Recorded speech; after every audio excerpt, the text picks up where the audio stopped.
இந்த பெண் ஒரு கம்பெனியில் துப்புரவு பணியாளராக வேலை செய்கிறார். தனது மகனின் கல்வியை கவனித்துக் கொள்றதுக்காக அயராது உழைக்கிறார்.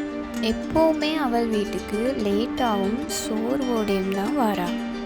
ஒரு நாள் அவளோட சிறுவயது மகன் கேட்குறா, அம்மா, நீங்கள் ஏன் எப்போதுமே இந்த அழுக்கு சீருடையை போடுறீங்க?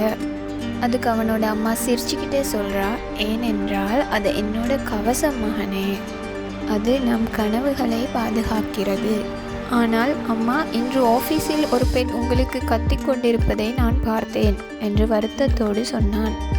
நீ கவலைப்படாதே மகனே, எல்லாம் சரியாகிவிடும். அவனுக்கு எதுவும் முழுமையாக புரியவில்லை.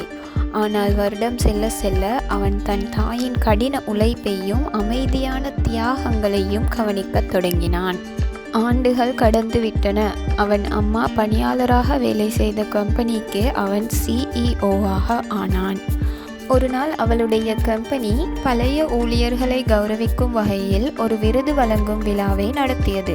அவன் தன் தாயை அழைத்து வற்புறுத்தினான். தாய் அங்கு வரும்போது அவளுடைய வேலையின் சீருடையையே அணிந்து வந்தாள். அவள் வந்தபோது எல்லோரும் அவனுக்காக வெட்கப்பட்டார்கள். நான் அவனாக இருந்திருந்தால் அவளை கூப்பிட்டிருக்கவே மாட்டேன் என்று ஒரு பெண் கிசுகிசு என்று சொன்னாள். ஆனால் அவன் அம்மாவின் கையை பிடித்து கொண்டு பெருமையாக மேடைக்கு சென்றான். மேடையில் வைத்து, இது என்னுடைய அம்மா.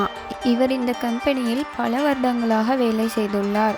அதனால்தான் நான் இப்போது இங்குள்ளேன். அவரது யூனிஃபார்ம் அழுக்கல்ல, அது ஒரு மரியாதைக்குரிய சின்னம்.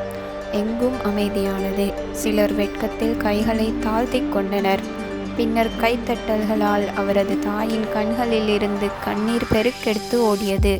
பிறகு அவன் சொன்னான், அம்மா, நீ எனக்காக எல்லாவற்றையும் விட்டு கொடுத்து விட்டாய். இன்னைக்கு நான் அதில் ஒரு பகுதியை மட்டும்தான் கொடுத்துள்ளேன். நீங்கள் உங்கள் அம்மாவை நினைத்து பெருமைப்படுகிறீர்களா? ஆமான்னா கமெண்ட் பண்ணுங்கள். மறக்காமல் வீடியோவை லைக் பண்ணி சப்ஸ்கிரைப் பண்ணுங்கள்.